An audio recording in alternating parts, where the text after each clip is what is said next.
Hello दोस्तों, शिक्षा villa के यूट्यूब चैनल में आपका स्वागत है। यहाँ हम आपको ऑनलाइन क्लासेस कराएंगे, आपको पूरा कोर्स कंप्लीट कराया जाएगा और साथ ही कुछ महत्वपूर्ण एमसीक्यू क्वेश्चंस भी सॉल्व कराए जाएंगे। एमसीक्यू क्वेश्चंस पाने के लिए और क्विज में भाग लेने के लिए आप हमारे टेलीग्राम चैनल से जुड़ सकते हैं, जिसका लिंक डिस्क्रिप्शन बॉक्स में दिया गया है। तो चलिए शुरू करते हैं हमारा टॉपिक, जो है जनजाति के ऊपर। जनजाति के ऊपर जो वीडियोस बन रही हैं उसे मैं कंटिन्यू कर रहा हूँ। जनजाति जो सब्जेक्ट कहना चाहिए, एक सेक्शन है, वह बहुत बड़ा एरिया जो है वह कवर करता है और इससे काफ़ी क्वेश्चंस आते हैं, इसीलिए इस पर काफ़ी सारी वीडियोस मैं बनाऊंगा जो आपके लिए हेल्पफुल होंगे। तो सबसे पहले देखते हैं कोरवा जनजाति के बारे में। कोरवा जनजाति मुख्यतः कोरबा और सरगुजा क्षेत्र में रहते हैं और अंशतः अगल बगल के क्षेत्र में भी निवास करते हैं, लेकिन मुख्य रूप से यह कोरबा और सरगुजा क्षेत्र में रहते हैं। आप मैप में इनकी स्थिति को देख सकते हैं। कोरवा जनजाति जो होती है वह दो समूहों में विभाजित होती है। एक जो जनजाति होती है उन्हें पहाड़ी कोरवा कहते हैं और दूसरी जो होती है उसे दिहाड़ी कोरवा कहते हैं। ठीक है, पहाड़ी कोरवा जंगलों में वृक्ष के ऊपर घर बनाकर रहते हैं और इन घरों को मचान कहा जाता है। याद रखिएगा, जो वृक्ष के ऊपर घर बनाकर रहते हैं पहाड़ी कोरवा, उसे कहते हैं मचान। ठीक है, पहाड़ी कोरवा को छत्तीसगढ़ की विशेष पिछड़ी जनजाति के रूप में शामिल किया गया है। मैंने आपको बताया था कि पहाड़ी कोरवा को विशेष पिछड़ी जनजाति के रूप में शामिल किया गया है। अब कोरवा जनजाति के देवी देवताओं को देख लेते हैं। तो कोरवा जनजाति जो है वह एक देवी की पूजा करते हैं जिन्हें खुड़िया रानी कहते हैं, यानी कि उनकी आराध्य देवी कौन है? खुड़िया रानी।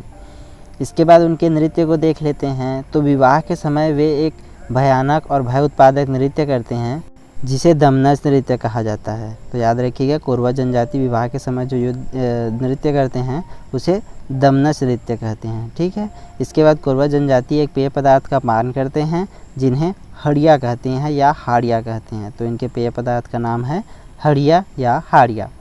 इसके बाद कोरवा जनजाति में विवाह का एक प्रकार है हठ विवाह, जिसे कोरवा जनजाति द्वारा ढुकू विवाह कहा जाता है और इनकी जो कृषि है उसे देवारी कृषि के नाम से जाना जाता है।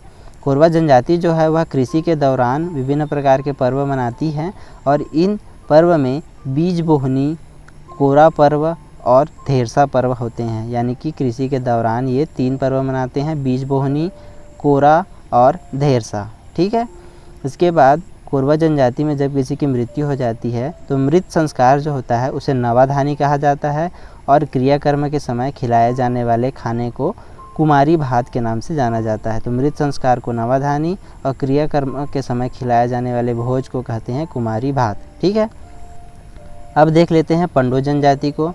तो पंडो जनजातियाँ जो हैं वे सरगुजा जिले में निवास करती हैं और अंशतः आसपास के जिलों में भी इनका निवास है। यह जो है वह राज्य की विशेष पिछड़ी जनजाति है और आप मैप में इनकी स्थिति को देख सकते हैं। इनके बारे में और कोई विशेष जानकारी नहीं है, आप केवल यह याद रखें कि यह विशेष पिछड़ी जनजाति के अंतर्गत आता है और सरगुजा क्षेत्र में निवास करती हैं। अब बिरहोर जनजाति को देख लेते हैं। तो बिरहोर जनजाति जो है वह मुख्यतः रायगढ़ जिले में निवास करती है। बिरहोर का जो तात्पर्य होता है वह होता है बंचर, यानी कि वनों में चरने वाले, यानी वनों में विचरण करने वाले। ठीक है, यह भी राज्य की एक विशेष पिछड़ी जनजाति है।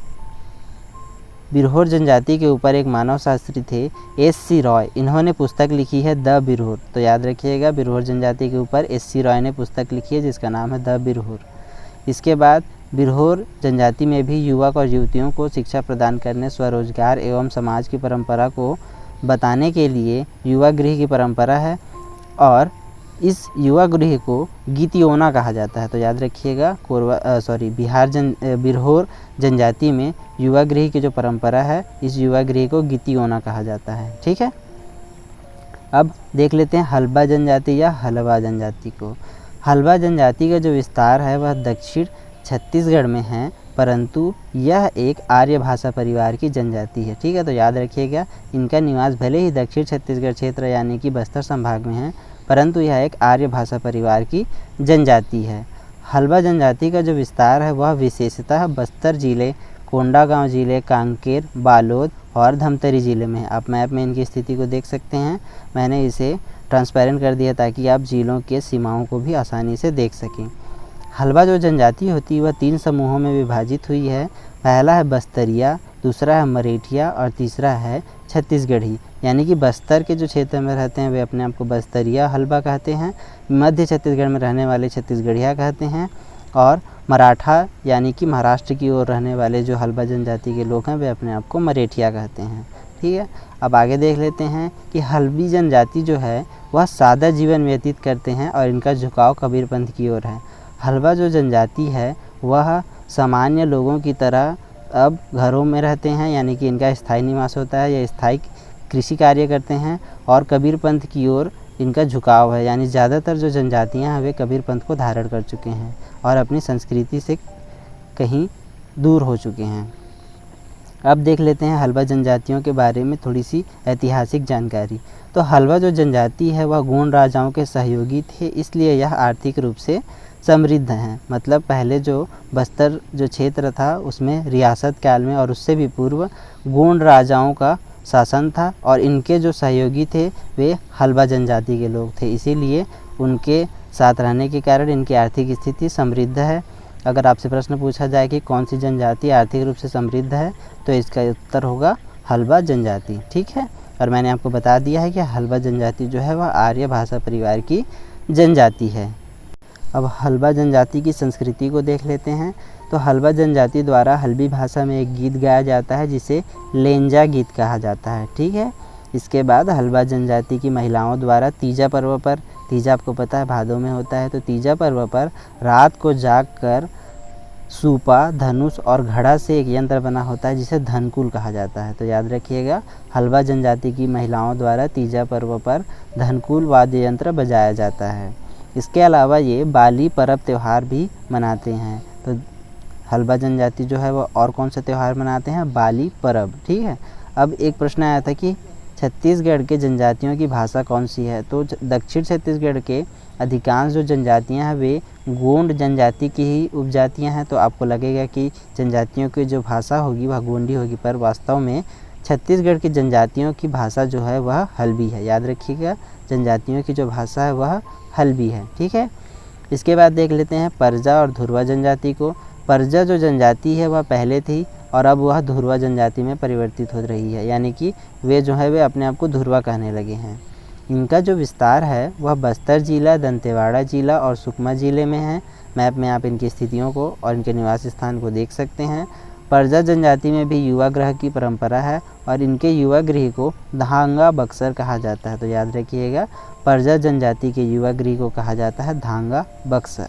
इसके बाद परजा जनजाति में गंधर्व विवाह की मान्यता होती है। तो याद रखिएगा, परजा जनजाति में गंधर्व विवाह की मान्यता है। गंधर्व विवाह को आप एक वर्ड से समझ लीजिए, लव मैरिज। ठीक है, इसके बाद है परजा जनजाति द्वारा परब नृत्य किया जाता है और यह एक प्रकार का सैन्य नृत्य है। यानी कि परजा जनजाति एक प्रकार का सैन्य नृत्य करते हैं जिन्हें परब नृत्य के नाम से जाना जाता है। इसके बाद परजा जनजाति के बारे में मैं आपको एक जो स्वतंत्रता सेनानी कह सकते हैं छत्तीसगढ़ के लिए जिन्होंने संघर्ष किया था, तो इनका नाम मैं आपको बताऊंगा, गुंडाधुर नाम है इनका। ठीक है, तो बस्तर क्षेत्र में क्या हुआ था, अंग्रेज़ों के शासन के समय 1910 ईस्वी में एक विद्रोह हुआ था, जिस विद्रोह का नाम था भूमकाल विद्रोह, यानी भूमि को हिला देने वाला विद्रोह।